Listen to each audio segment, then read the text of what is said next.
नमस्कार दोस्तों, OCN network में आपका स्वागत है। मैं हूं ओमकार चौधरी। धीरेन्द्र पुंडीर जी का स्वागत कर लेते हैं। बहुत स्वागत है धीरेन्द्र जी, नमस्कार। तो ये सब लॉकडाउन की खबरें कौन उड़ा रहा है, कौन फैला रहा है कि फिर कोरोना काल जैसी स्थितियां पैदा हो जाएंगी, लोग घरों में कैद कर दिए जाएंगे, और इसके पीछे है कौन और उनका मूल हेतु क्या है, मकसद क्या है? दरअसल पाकिस्तान में एक बहुत ही हिट प्रोग्राम हुआ था। उसमें बोलता था कि लूज टॉक उसको कहा जाता था। अनवर मकसूद, वो हजारों एपिसोड उसके आए, वो हिंदुस्तान में भी आया। उसको हम लोगों ने यहाँ रेखता में भी देखा, अलग अलग टीवी टूडे में। तो वो एक बहुत बढ़िया उसकी लाइन होती है कि पाकिस्तान नमक पैदा करने वालों में दूसरे नंबर पर आ गया दुनिया में, नमक हराम पैदा करने वालों में पहले नंबर पर है। तो उस तरह के शब्द जब वो बोलता है तो वहां बहुत सारी पब्लिक ऐसे लगाती है, लेकिन आप उसको हिंदुस्तान में एक बड़ी तादाद में देखते हैं, क्योंकि जिन लोगों को ये समझ में नहीं आ रहा है कि इस वक्त एक वॉर चल रहा है, वॉर कोई, ये दरअसल लोग गेम प्ले कर करके उनको लगता है क्योंकि जो इंडिया का वॉर है उसमें सीधी घर तक सरकारों की ताकत या हिंदुस्तान के बहादुर फौजी जवानों की ताकत ने उसको कभी उन तक आने नहीं दिया।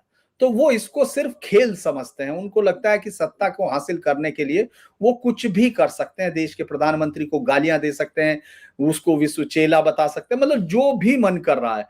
तो जब आप ये सीधे तौर पर सुनते हैं कि विपक्ष के ये लोग जो है, जिनके पास सामान्य कटसी भी नहीं है, हो सकता है प्रधानमंत्री के भाषण में कई बार ऐसा हुआ उनको लगाओ, लेकिन देश का प्रधानमंत्री बनने के लिए उसको इतने वोट चाहिए, तो पोस्ट भी है। तो ये सब चीजों के बाद आप देखेंगे कि ये जो अफवाहें हैं उससे रिलेटेड है। लॉकडाउन लग जाएगा। कल मैं सुन रहा था, हालांकि पीएम ने जब वो कोरोना वाली बात की तो लोगों ने उसको आधार बना लिया कि साहब लॉकडाउन लग जाएगा, है ना। और आज किरण रिजिजू को ये कहना पड़ा कि भाई कोई लॉकडाउन की कोई बात ही नहीं है, कैसे लॉकडाउन लग जाएगा। इससे पहले सरकार ने, आप सोचिए, देश के प्रधानमंत्री लोगों को सदन में बता रहे हैं, सारे डाटा के साथ रख रहे हैं, फिर उसके बाद ये बताया जा रहा 60 दिन का तो हमारे पास वैसे ही है, यानी 2 महीने तक तो आपको वैसे ही कोई परेशानी नहीं होनी, जो नॉर्मल यूज। और इस दौरान हम कंटिन्यू काम कर रहे हैं। आप ये भी देख रहे हैं कि हिंदुस्तान उन 5 देशों में है जो होर्मुज से, जिनको ईरान ने अनुमति दी है, ये भी उनके पेट में दर्द कर रही है। कोई सोचिए, पहले वो गालियां दे रहे थे, अपने कपड़े फाड़ रहे थे और पागलों की तरह मर रहे थे सड़कों पे उतर के कि साहब वो देखिए पाकिस्तान की इज्जत बढ़ गई है, हमको नहीं दिया। जब हमको भी दे दिया तो उसको समझ में नहीं आ रहा। पाकिस्तान, इवन दो ईरान का राष्ट्रपति और प्रधानमंत्री, वहां का राष्ट्रपति कह रहा है कि भारत हमारा देश है, दोस्त है, उनका रोज यहाँ राजदूत हिंदुस्तान के प्रति शुक्रगुजार हो रहा है क्योंकि हिंदुस्तान दवाइयां भेज रहा है। लेकिन यहाँ के कुछ लोग जो विपक्ष है, जिसका यही काम है, जो पागल जैसी स्थिति में हो चुका है, जिसको ये मालूम ही नहीं है कि देश कहाँ शुरू होता है और कहाँ खत्म होता है, वो रो रहे हैं, वो दुखी हैं। उनके कार्यकर्ता आपको लाइनों में दिख जाएंगे, उनके कार्यकर्ता सब जगह दिख जाएंगे। बहुत सारे लोग तो, मैं बल्कि आज हंस भी रहा था वीरेंद्र सर के साथ कि इनमें से बहुत सारे लोग तो भागे भागे चले गए कि लाइन में लगना है, और वो लेके बोतल चले गए। फिर उनको बाद में याद आया, पीछे वाले ने कहा तेरे पास तो मोटरसाइकिल नहीं, तेल काहे में डालेगा। तो उसको याद आया, हाँ यार मेरे पास तो है ही नहीं। तो लेकिन पार्टी के प्रति कर्तव्य तो निभाना है। दरअसल आपदा में अवसर ढूंढने की जो आदत थी, वो एक पॉजिटिव अक्षर को किस तरह से इस देश में वो बना दिया। डाटा इसके उलट है सर। मैं आपको ये बताऊं, दर्शकों को भी ये जान के हैरानी होगी कि हिंदुस्तान अकेला देश है जो अमेरिका के साथ डील कर रहा है एक वक्त में। उस समय अमेरिका से उसको ये तमाम चीजें आ रही कि तेल पहुंच रहा है, दूसरी तरफ वो ईरान के होर्मुज से पार कर रहा है। चीन का राजदूत अमेरिका को धमका रहा है कि आप भारत और चीन के रिश्तों के बीच में तनाव पैदा कर रहे हैं, है ना। उधर से यूएई और सऊदी भारत के साथ दोस्ती की बातें कर रहे हैं, बहरीन भारत के साथ दोस्ती की बात कर रहा है, इधर से ईरान अपना सबसे अच्छा दोस्त बता रहा है। और यहाँ बैठे हुए कुछ लोगों को ये लग रहा है कि वो जैसे पूरी दुनिया की वो सबसे ज्यादा वही जानते हैं, उनको ज्यादा मालूम है, और बखेड़ा खड़ा करना ही खेड़ा का मकसद हो जाता है। ऐसा कुछ इस तरह से दिख रहा है। तो ये सब एक पॉलिटिकल मैसेज है। वरना तो अगर हम लोग डाटा पे जाते हैं तो दुनिया के 9 देशों में, जैसे हम अपने बराबर शुरू करते हैं सर, 500 रुपया पाकिस्तान में पेट्रोल है, 500 रुपया पेट्रोल पाकिस्तान में है। एक दिन में उन्होंने 200 रुपए से ज्यादा बढ़ाया। दूसरा, हम आ जाते हैं बांग्लादेश में। बांग्लादेश में इस वक्त बहुत ही खतरनाक हालात है। 40% कारखाने बंद हो चुके हैं, उनके उर्वरक की कारखाने बंद है, उनकी तमाम चीजें बंद है। उनको भारत ने जो उसके साथ उनका पैक्ट है उसके मुताबिक उनको डीजल दिया हुआ है, उसके माध्यम से उनकी बिजली सप्लाई स्थिति है। उसके बाद हम आ जाते हैं श्रीलंका पे। श्रीलंका में बुधवार को कंप्लीटली छुट्टी है, एक दिन 4 दिन का हफ्ता वहां कर दिया गया है, वर्क ऑफिस कर दिया गया, वर्क फ्रॉम होम कर दिए गए।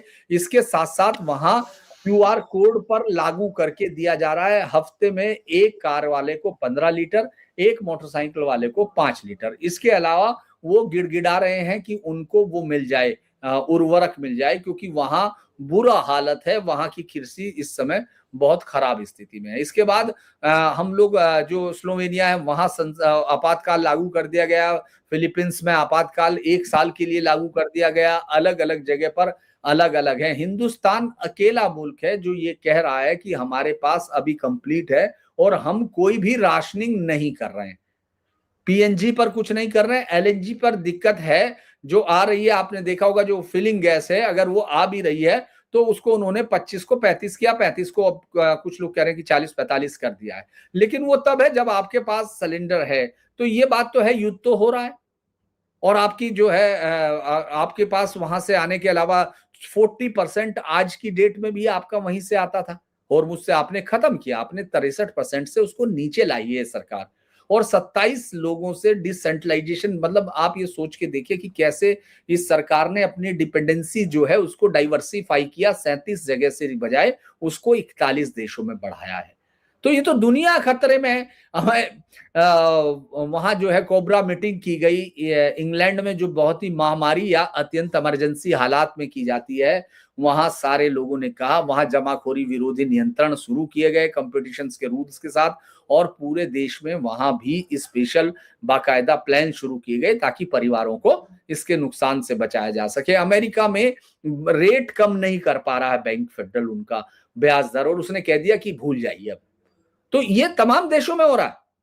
लेकिन आपके देश में जहां सरकार ने 10-10 रुपया दोनों पे खत्म किया है, यानी 3 रुपया पेट्रोल पे बच गया जिसपे 13 रुपया था, और उस पर डीजल पर 0 हो गया। जो एक्साइज रेट 10 रुपया कम किया, इसलिए कम किया है क्योंकि जो कंपनियां हैं वो इस समय पूरे इंटरनेशनल मार्केट में जो सबसे महंगा तेल, चूंकि अब तो कालाबाजारी इंटरनेशनल मार्केट में शुरू हो गई। अब आप देखते हैं वही जैसे कुछ टैंकर इंडिया ही चले आए जो चाइना जाने वाले थे, चूंकि जो रेट दे रहा है वो, तो हम अपनी कंपनियों को ताकि उन पे इतना स्ट्रक्चर ना जाए कि वो उसको लोगों पर जाए, सरकार अपने उसमें से कटौती कर रही है। ये एक अद्भुत काम है, लेकिन लोग इस पर भी गालियां दे रहे हैं, तो आप उसमें कुछ नहीं कर सकते हैं।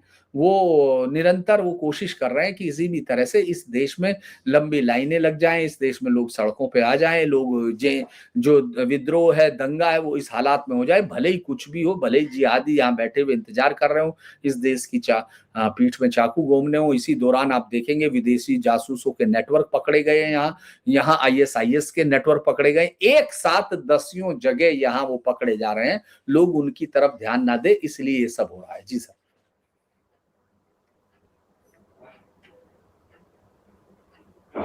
आपकी आवाज नहीं आ रही सर। राष्ट्रपति पुतिन ने कहा कि जो हमारे मित्र देश हैं उनको तो हम संकट होने ही नहीं देंगे, हमें चाहे जैसे पहुंचाना पड़े, लेकिन हम उनको पेट्रोल डीजल जो कच्चा ईंधन होता है, और हमारे यहाँ तो रिफाइनरियां हैं ही ऑलरेडी, तो उनमें रिफाइन करने में कितना समय लगता है। तो ये सारी चीजें क्या जानबूझ करके, चूंकि पश्चिम बंगाल में चुनाव है, तमिलनाडु में है, पुडुचेरी में है, केरल में है, असम में है, इन लोगों को लगता है कि कुछ ऐसा माहौल बनाओ जिसका जिक्र अभी आपने किया कि लोग भड़क जाएं। तो लोग भड़केंगे तो तब जब उनके घरों में वाकई कोई कियोस्क की स्थिति हो, या भुखमरी की नौबत आ गई हो, या चूल्हा ना जल रहा हो। और भारत तो एक्चुअल में ऐसा देश है जो केवल किसी एक स्रोत पर कभी निर्भर रहा ही नहीं है। हमारे यहाँ परंपरागत चूल्हे रहे हैं जिनमें हम उपलों से भी खाना बनाते रहे, लकड़ियों से भी बनाते रहे। हमारे यहाँ तो लोगों के पास इंडक्शन है, बिजली की कोई कमी नहीं है। तो ये सारी चीजें होते हुए भी और सरकार के बार बार आश्वस्त करने के बावजूद मैं देख रहा था धीरेन्द्र जी कि सोशल मीडिया पर कुछ बाकायदा चेहरों को हायर किया गया, उनके वीडियो बनाए जा रहे हैं जो बड़ा सॉफ्टली एक्टिंग करते हुए दिखाई दे रहे हैं और वो एक अलग तरीके से विश्वमन कर रहे हैं, जैसे बहुत बुरी हालत हो गई है। क्या ये लोग चाहते थे कि युद्ध तो हो रहा है ईरान में, अमेरिका और इजराइल के हमले हो रहे हैं, ईरान के हमले हो रहे हैं, आस पड़ोसियों के देशों के आपस में हमले हो रहे हैं और आग भारत में लगनी चाहिए?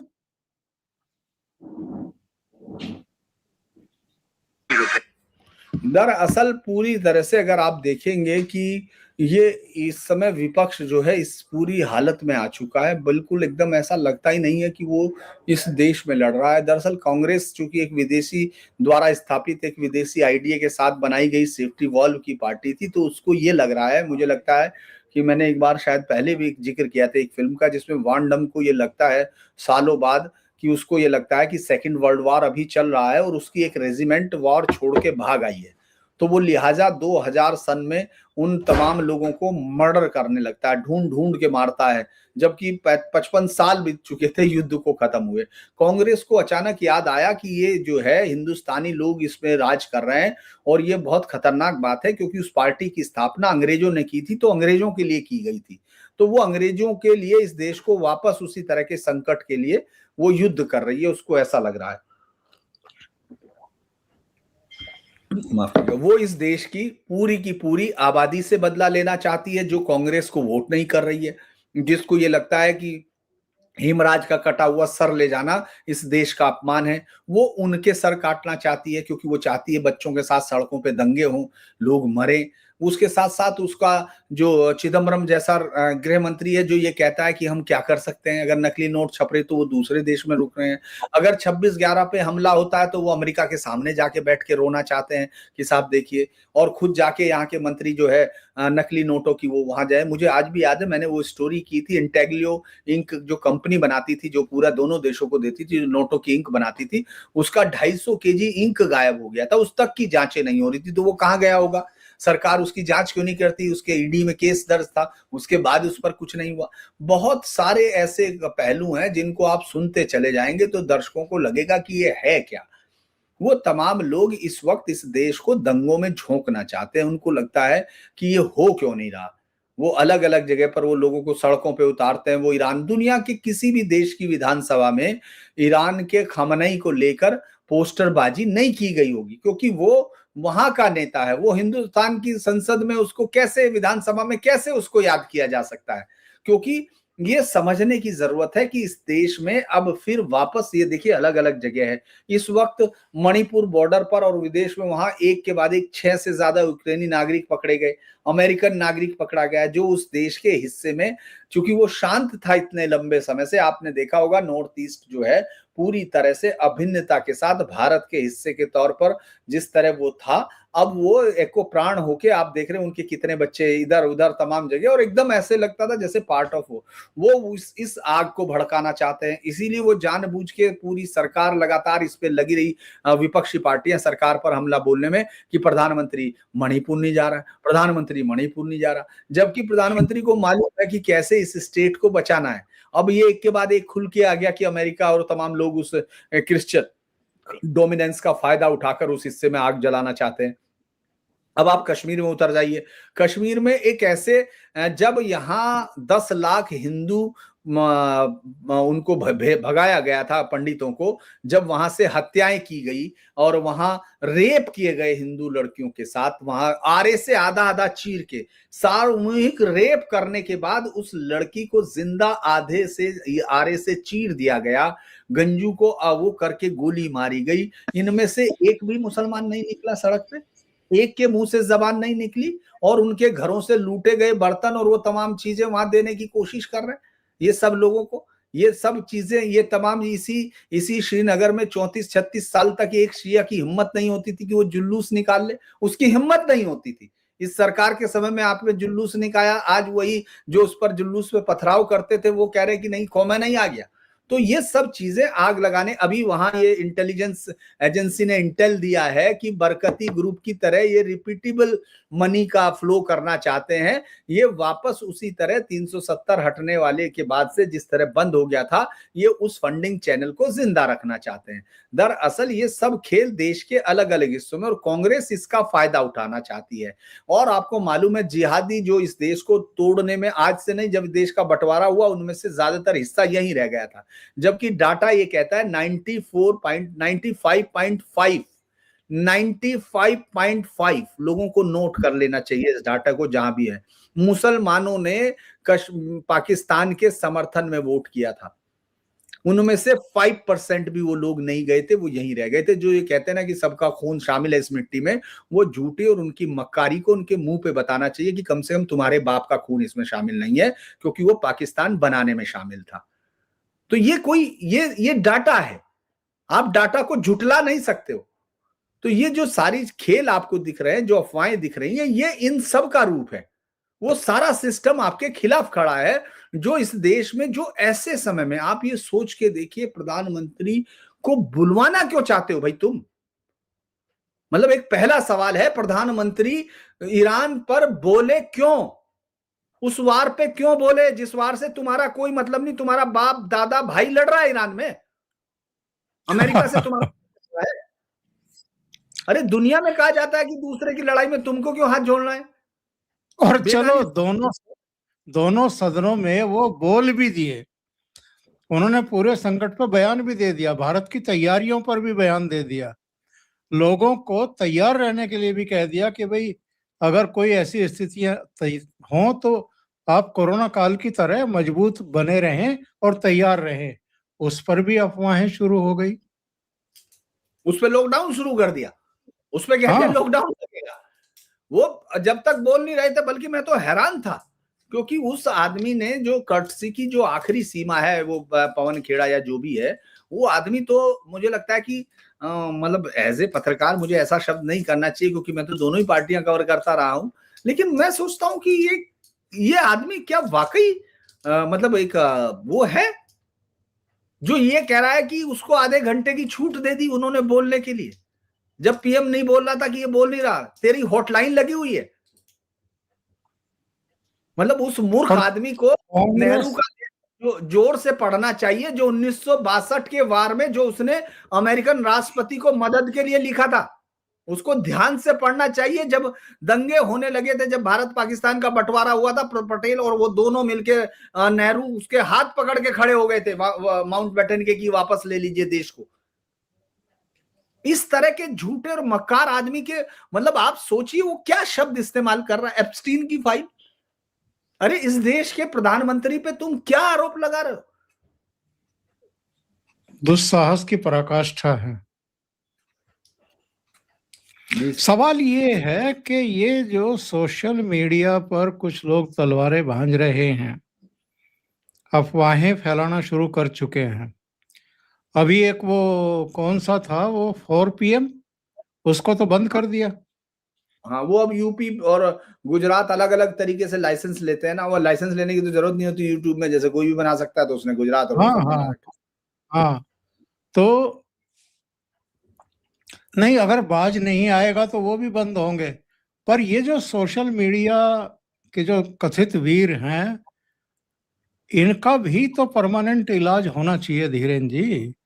भाई आप देश विरोधी हरकतें कर रहे हैं, केवल मोदी विरोधी हरकतें नहीं कर रहे हैं आप देश की छवि को भी खराब कर रहे हैं, समाज में दहशत पैदा कर रहे हैं, लोगों को उकसाने और भड़काने की कोशिश कर रहे हैं किसी का एजेंडा चलाने के लिए।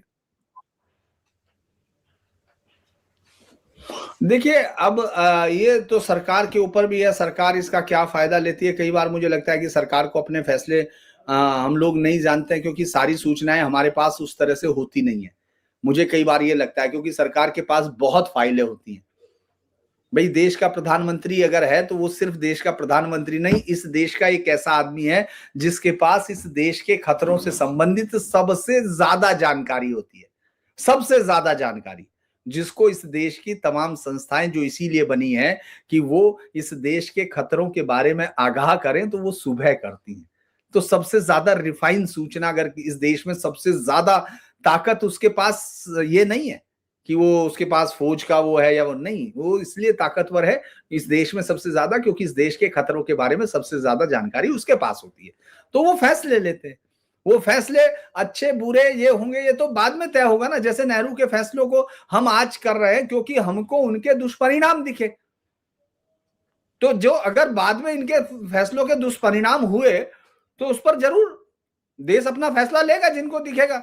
लेकिन हम चूंकि मौजूद हैं, हम अपने सामने, माफ कीजिएगा, हम अपने सामने उन सबको नहीं, हम उनको बेहतर होता हुआ देख रहे तो हम बेहतर करेंगे। लेकिन ये जो जिस तरह से जो घटिया हरकतें हैं, जो सारी चीजें हैं, वो अभिव्यक्ति के नाम पर हैं। देखिए इसका एक बड़ा ये दुधारी तलवार होती है सर। आप अगर इसमें ले जाते हैं तो वो फिर कल को दूसरे के पास भी यही ताकत होगी। दूसरा क्या है कि कल को कोई इसका इस्तेमाल कैसे करेगा ये नहीं पता। तो इसीलिए आपको ये झेलना पड़ता, आपको ये सुनना पड़ता। लेकिन इसके लिए जरूरी होता है कि आपके पास पूरा, आपकी पार्टी के पास एक सिस्टम होता है, वो आपके पास एक आईटी डिपार्टमेंट होता है, आपके पास सब चीजें हैं, लेकिन वो इसको काउंटर नहीं कर पा रहे। इस पे मैं उनकी गलती नहीं कहूंगा 4 PM या 18 PM, या वैसे तो सही नाम उसका 8 PM लोगों ने बताया था कि वो 8 PM वाला है, तो उसको 8 PM ही रखना चाहिए था। उसने आधा कर लिया, अद्धा कर लिया, पौआ, मतलब जो कहते हैं वहां गाँव में हम लोगों के कि अद्धा मांग लिया, पन्नी के साथ काम चलाने वाला आदमी था वो।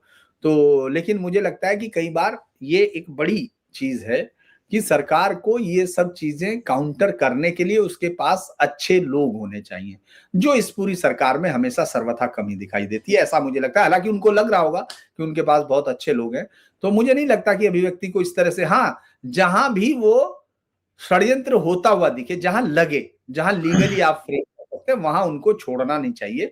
उनको कतई नहीं छोड़ना चाहिए, उनको जस्टिफाई करना चाहिए। खास तौर से जिस तरह के थंबनेल होते हैं, सब चीजें होती हैं, उन सब पर उनके स्पष्टीकरण लिए जाने चाहिए और तुरंत कैंसिल करना चाहिए। उसमें कोई नहीं, आप भले ही पीनल ना करें, लेकिन झूठ तो आप बोल रहे हैं। बिल्कुल। आप देख, जो बहुत सारे लोग दिखते हैं। और ये जो जासूसी का इतना बड़ा जाल पकड़ में आया है,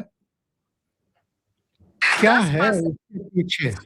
है SIR में जी, क्या इससे ममता की टेंशन बढ़ी है? जो ये Sorry. जासूसी का इतना बड़ा जाल पकड़ में आया है, तो जाहिर है खतरा तो बड़ा है। ये बड़ा खतरा। अभी तो इतने लोग पकड़े गए, 20-21 शायद अब तक पकड़े जा चुके हैं। जी, और कुछ जगहों से तो ये भी सूचना आ रही है कि रेलवे ट्रैक पर भी सीसीटीवी, अवैध सीसीटीवी लगाए गए थे, उनसे भी जासूसी की जा रही थी, कराई जा रही थी। ये कौन राष्ट्र विरोधी तत्व हैं या विदेशी जाल के पहरवे हैं ये सब? दरअसल सर इस देश में अभी खतरे का आकलन करना बड़ा मुश्किल हो गया है। मैं बड़ी कई बार हैरानी होती है मुझे। आप ये सोच के देखिए कि एक डॉक्टर है जो देश के सबसे अच्छे इंस्टीट्यूटों में पढ़ता है। डॉक्टर होना एक बहुत बड़ी मेहनत और लंबा, सबसे ज्यादा लंबे समय तक पढ़ाई के बाद ये डिग्री मिलती है, वरना इंजीनियरिंग तो 4 साल बाद हो जाती है। आप उसमें 7-8 साल बाद ही कम से कम ये कर पाने के लिए, प्रैक्टिस करने के लिए, अगर आप शुरुआती डिग्री पर ही प्रैक्टिस करना चाहते हैं तो, वरना आपको हायर स्टडीज करनी है तो आप 12-14 साल तक कंटिन्यू पढ़ते रहते हैं, तब आप सामने आते हैं। लेकिन आप सोचिए कि वो आदमी बम बना के, अपने आप को बम बना के उड़ा देता है, लाइन से सीरीज पकड़ी जाती है। दूसरा एक आपको पकड़ा जाता है लखनऊ यूनिवर्सिटी में, जिसके अब अभी उससे करीबन कई टेराबाइट डाटा मिला है, जिसने हजारों हिंदू लड़कियों को, मतलब सैकड़ों हिंदू लड़कियों का उसमें डाटा है, उनको कैसे कैसे फंसाया, उनके साथ उनके यौन उत्पीड़न, उनके फोटो, उनके तमाम चीजें।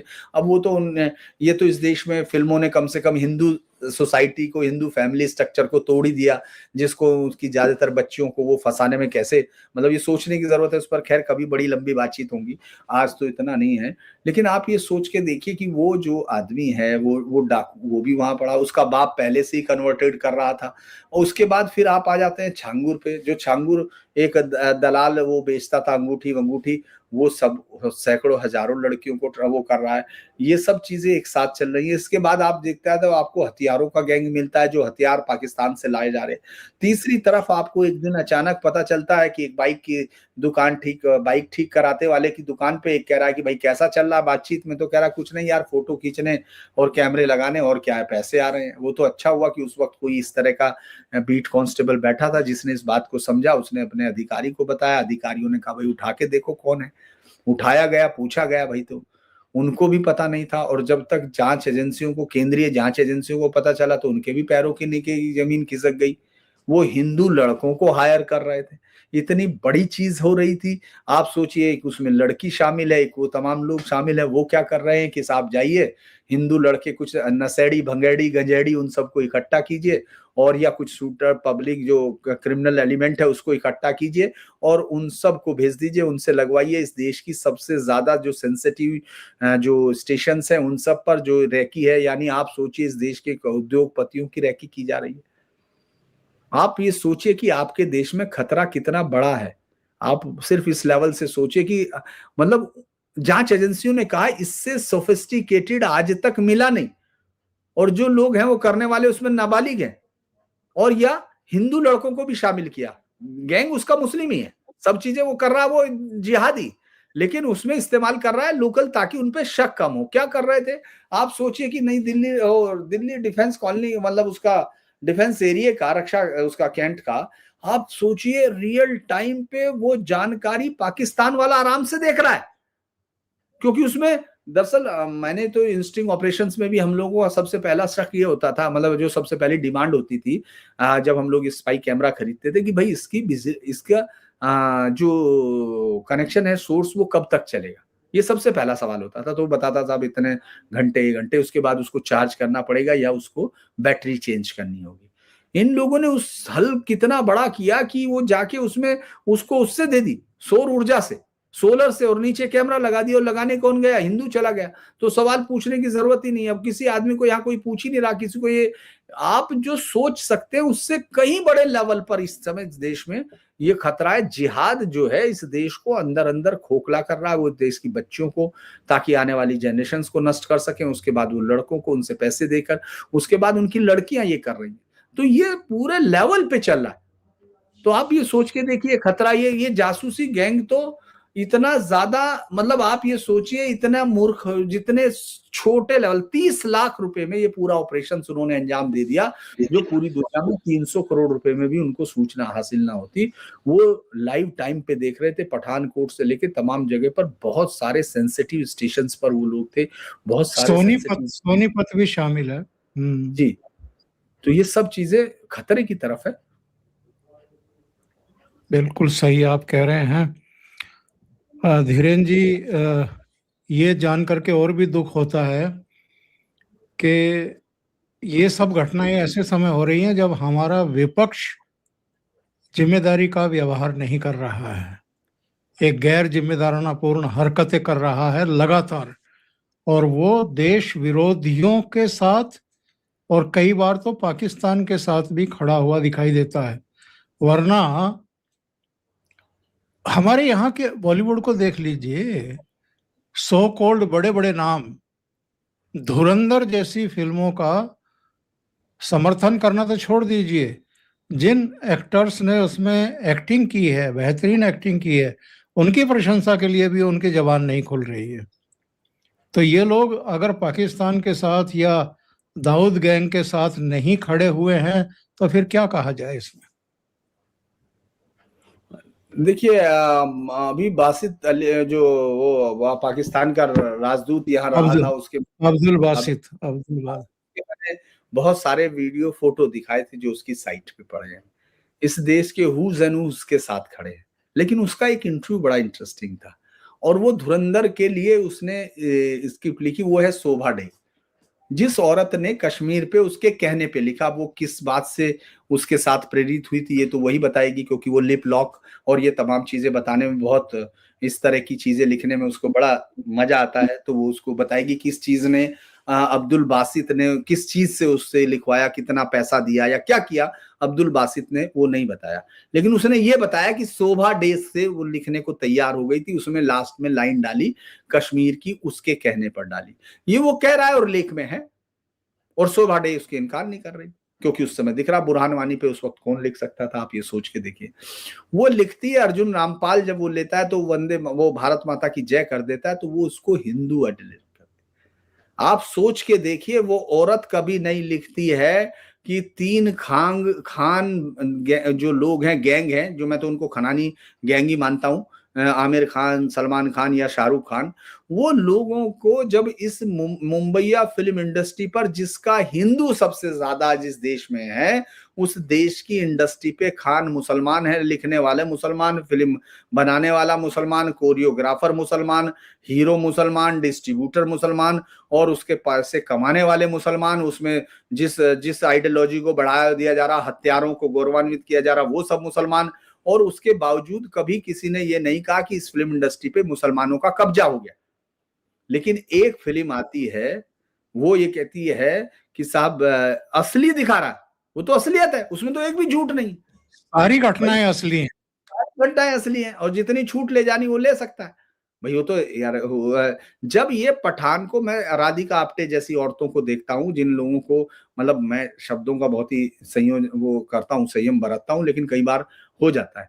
आप ये सोच के देखिए, वो महिला घोल जैसा सीरियल करती है नेटफ्लिक्स के शुरुआती हिंदी के वजह से, जो सेक्रेड गेम के बाद आया था, जिसमें हिंदुओं को, हिंदू फौज को, इंडियन मिलिट्री को दिखाया गया कि वो मुसलमानों को ढूंढ के मार रही है, क्योंकि इस देश पे एक डिक्टेटरशाही हिंदुओं का राज हो चुका। उसको उसी पे जेल भेजा जाना चाहिए था, इस औरत को और इस कंपनी को, क्योंकि वो एक इस देश की ऐसी इंस्टीट्यूशंस को, जिसने आज तक हर जगह का, बाढ़ से लेके सब जगह, और कभी कोई धार्मिक आधार पर डिवीजन नहीं दिखाया आज तक, वो औरत उसको गंदा कर रही है। और वो बता रही है कि साहब ये मैं पिक्चर नहीं देखने दूंगी, क्योंकि मेरे बच्चे, क्योंकि तेरे बच्चे क्या है, वो उनको किरण राव के बच्चे हैं, वो जिनको इस देश में डर लगता है, लेकिन इस देश में रहेंगे, उनको सीरिया जाना चाहिए था। मैं तो ये मानता हूं कि उनको जाके ये हौसला दिखाना चाहिए था, जैसे कुलदीप नैयर टाइप पत्रकार अब नहीं है, उनको अब जो बड़े जाने के बाद जो कहा जा सकता है वो कहना चाहिए सम्मान के साथ। लेकिन वो आदमी लगातार इतने दिन तक मोमबत्तियां लेके वहां जाता रहा, लेकिन वो अपने परिवार को लेके भाग आया था डिवीजन में, उसको वहीं रहना चाहिए था भाई, उसको नहीं आना था। जिसको यहाँ आके लगा, तो ये तो यार हमारा देश, अगर ये तुमको कहना है तो तुम कौन होते हो यहाँ आके, तुम वहां से मार पीट के छित के भाग के यहाँ आया, और अब समझा रहा कि नहीं तुमको भी छितना चाहिए। ये सिर्फ और सिर्फ ये लोग वो हैं जो दूसरों के टुकड़ों में पलते हैं, और वो टुकड़े किस तरह के होते हैं, शारीरिक होते हैं, पैसे के होते हैं, क्या होते हैं, जोस्मानी होते हैं, मुझे नहीं मालूम, क्योंकि बहुत सारी चीजें हो सकती है। मैंने चूंकि बहुत खबरें की हुई है, इसलिए मैं कह पा रहा हूँ। आम आदमी, आपको शायद इतना नहीं पता होगा, मैंने उन तांत्रिकों में भी किया है जो शरीर जो सेल्डोनोफिल, यानी ये जो व्याग्रा और जिस तरह की दवाइयों का इस्तेमाल वो करते हैं, उनका इस्तेमाल इसीलिए किया जाता है, जो महिलाएं आती हैं उनको करने के लिए। तो ये मुझे मत बताइएगा जो बहुत सारा, अगर किसी को ये चुभ रहा हो, क्योंकि मैं जानता हूं, मैंने ये खबरें कवर की हुई है। तो इन सब के जो पॉइंट्स हैं वो, और मैं तो हमेशा ये, मैं इसको भी नहीं मानता, मैंने फिल्में देखी भी नहीं, मैं आपको बता दूं, मैं बहुत रेयर फिल्में देखता हूं, आपको भी मालूम है, आपसे बात होती है मेरी, हम ऑफ द रिकॉर्ड भी, तो मैंने ये भी नहीं देखी, क्योंकि मैं हमेशा ओरिजिनल पढ़ने में यकीन करता हूं, और उन चीजों को, चूंकि हमने वो इन्वेस्टिगेशन ही किया पूरी जिंदगी, तो मुझे ज्यादातर खबरों के बारे में मालूम भी था। मैं ये मान के चलता हूं कि उसमें झूठ होगा ही, लेकिन इस देश की सबसे बड़ी पारिवारिक संस्था को तोड़ने में जितना मुंबई या फिल्म इंडस्ट्री का योगदान है, इस देश में सनातन को खत्म करने के लिए जितना आतंकी और नक्सली जैसे रक्त पिपासु नहीं कर पाए, वो हिंदी फिल्मों में, जिस बॉलीवुड में उर्दू वुड और प्रगतिशील लेखक संघ, पाकिस्तान के प्रेमी गैंग जो छुपे हुए हैं, वो मुसलमान जिहादी आइडिया जैसे कादर खान जैसे लोग, उनको तो वो तो चले गए, अब पता नहीं कब्र में पड़ा हुआ क्या कर रहा होगा वो आदमी, क्योंकि वतन परस्ती तो होती नहीं, हुब्बुल वतनी का कोई कंसेप्ट है नहीं, वो तो सिर्फ उम्मा की बात करनी है। उसके झूठ मक्कारी को भी ये आदमी देश नहीं समझ पाया, जबकि उसके तो वीडियो पड़े। बिल्कुल धीरेन जी, बहुत बहुत धन्यवाद इतना समय निकालने के लिए, बहुत महत्वपूर्ण मुद्दों पर चर्चा करने के लिए। और मुझे लगता है कि दर्शकों को भी ये चर्चा अच्छी लगी होगी, तो लाइक का बटन दबा दें, वीडियो को शेयर कर दें, चैनल अभी तक सब्सक्राइब ना किया हो तो सब्सक्राइब कर लें। धीरेन्द्र जी के चैनल का नाम आपके सामने है इस समय स्क्रीन पर, उसको भी सब्सक्राइब करें।